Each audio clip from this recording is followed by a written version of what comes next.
Bismillahirrahmanirrahim. Assalamualaikum warahmatullahi wabarakatuh. Alhamdulillah, Allahumma sholli ala nabiyina Muhammad wa ala alihi wa sahbihi ajma'in. Teman-teman, semoga selalu sehat, semangat, sukses, dan watawasau bil haq, watawasau bis sabr. Ya, teman-teman, menjadi sorotan juga tentang Bapak Panji Gumilang ini yang dibela oleh bapak-bapak dosen, kabarnya adalah dosen dari sebuah Universitas Islam Negeri atau disebut dengan UIN. Kenapa begitu getol untuk membelanya dengan pemikiran yang sama? Ya, sebenarnya sudah diakui sendiri. Mari kita saksikan terlebih dahulu teman-teman sekalian. Di Studio TV One saat ini saya sudah bersama dengan Bapak Jejen Mustafa yang merupakan pengamat pendidikan dari Universitas UIN Syarif Hidayatullah. Assalamualaikum warahmatullahi wabarakatuh. Waalaikumsalam warahmatullahi Ya. wabarakatuh. Yang saya tahu persis adalah dosen-dosennya. Dosen-dosennya itu dari UIN Syarif Hidayatullah Loh, Jakarta. satu alma mater dong berarti ya. Ya, jadi ketika Az-Zaitun membuka perguruan tinggi, Ya. sebagian dosen-dosennya adalah dari UIN Syarif Hidayatullah Jakarta. Oke. Kita yang sudah bersahabat lama tidak seperti itu memahaminya. Karena kalau dikatakan dari aspek sejarah, sudah selesai tahun 63 NII itu, tidak ada lagi. Bahwa kemudian ditafsirkan A, B, C, D, itu kan masa lalu. Banyak pengikut yang mengaku, Pak. Itu masa lalu. Mereka yang mengaku itu mungkin tidak langsung dari Panji Gumilang. Secara ideologis Pak Sudirman. Ya, secara ideologis, persis apa yang ada di pesantren, layaknya seperti itu. Seluruhnya tidak ada yang aneh bagi saya. Selama 24 tahun saya bersahabat, seperti itu yang saya lihat. Selama 24 tahun saya bersahabat, seperti itu yang saya lihat. Ya, ternyata Pak dosen ini sudah mengakui bahwa ternyata beliau ini adalah bersahabat, berteman dengan Pak Panji Gumilang, bahkan sudah lama. Sehingga pantas saja teman-teman sekalian, karena berteman, bersahabat lama, menjadikan pola pikirnya, menjadikan agamanya tidak jauh berbeda. Bisa kita sebut 11-12 gitu. Nah, benar saja teman-teman sekalian apa yang disabdakan oleh Nabi Shallallahu Alaihi Wasallam. Permisalan teman yang baik dan teman yang buruk ibarat seorang penjual minyak wangi dan seorang pandai besi. Penjual minyak wangi mungkin akan memberimu minyak wangi, atau engkau bisa membeli minyak wangi darinya. Dan kalaupun tidak, engkau tetap mendapatkan bau harum darinya. Sedangkan pandai besi bisa jadi percikan apinya mengenai pakaianmu. Dan kalaupun tidak, engkau tetap mendapatkan bau asapnya yang tak sedap. Hadis riwayat Bukhari dan Muslim, dan sudah populer hadis ini. Ya, teman-teman sekalian, Ibnu Hajar al-Asqalani rahimahullah mengatakan, hadis ini menunjukkan larangan berteman dengan orang-orang yang dapat merusak agama maupun dunia kita. Nah kan teman-teman, jadi dilarang untuk berteman dengan orang-orang yang dapat merusak agama maupun dunia kita. Ya, merusak agama jelas agama pada diri kita, juga ajaran agama yang diacak-acak, ya, yang ingin dirubah-rubah sesuai dengan keinginannya, hawa nafsunya, sesuai dengan pikirannya, yang menganggap pikirnya sudah pinter, cerdas, ternyata menjadi kebelinger. Ya. Hadis ini juga mendorong seseorang agar bergaul dengan orang-orang yang dapat memberikan manfaat dalam agama dan dunia. Ya, tercantum dalam Fathul Bari ya teman-teman sekalian. Oke. Ya. Hadis ini juga dijelaskan oleh Syekh Abdurrahman bin Nasir As-Sa'di rahimahullah, menjelaskan bahwa Nabi SAW memberikan permisalan pertemanan dengan dua contoh, yakni penjual minyak wangi dan seorang pandai besi. Bergaul bersama dengan teman yang soleh akan mendatangkan banyak kebaikan, seperti penjual minyak wangi yang akan memberikan manfaat dengan bau harum minyak wangi.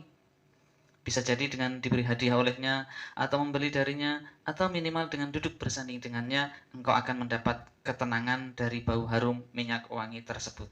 Artinya, jika kita berteman dan bergaul dengan orang-orang baik, orang-orang soleh, orang yang pikirannya lurus, hatinya juga baik, akalnya juga akal yang tunduk kepada Al-Quran dan Sunnah Nabi SAW yang dipahami para sahabat, maka kita juga akan seperti itu juga. Setidaknya kita akan tahu, kemudian akan mengikutinya. Nah, Syekh As-Sa'di rahimahullah juga menjelaskan bahwa berteman dengan teman yang buruk memberikan dampak yang sebaliknya.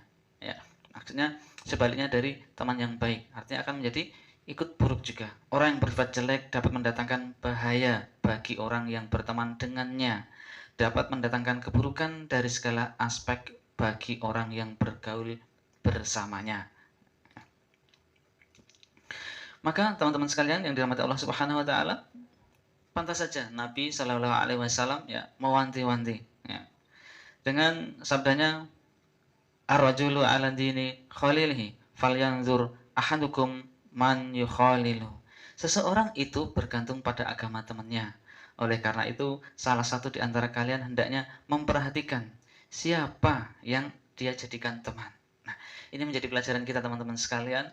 Ternyata begitu kuatnya Pak dosen ini membela pemikiran ataupun pemahaman Pak Panji Gumilang, ya karena mereka sudah berteman, karena mereka bersahabat sejak lama, sehingga frekuensinya sama, akalnya sama, dan akal yang tidak sesuai dengan apa yang dipahami oleh kaum muslimin, baik dari kalangan sahabat, tabi'in, kemudian ulama-ulama yang mengikutinya dan kaum muslimin yang mengikutinya, sehingga agamanya menjadi rusak.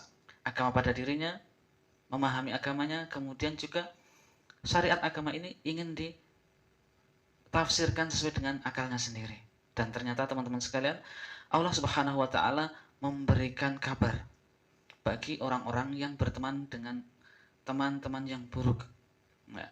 Dan cukup mengerikan teman-teman sekalian. Ya, ini di surat Al-Furqan teman-teman sekalian ya.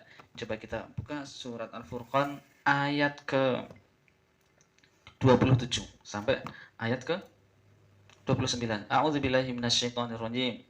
Wa yauma ya'udzu dzalimu 'ala yadayhi yaqulu ya laitani ittakhadtu ma'ar rasuli samila. Ya wailata laitani lam attakhidh fulanan khalila. Laqad adallani 'anil dzikri ba'da id ja'ani wa kana asyaitanu lil insani khadzula. Ya.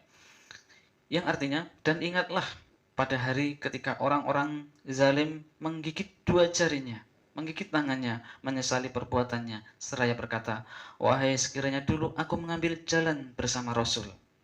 Wahai celaka aku, sekiranya dulu aku tidak menjadikan si fulan itu teman akrabku, sahabatku. Sungguh dia telah menyesatkan aku dari peringatan Al-Quran ketika Al-Quran itu telah datang kepadaku. Dan setan memang pengkhianat manusia.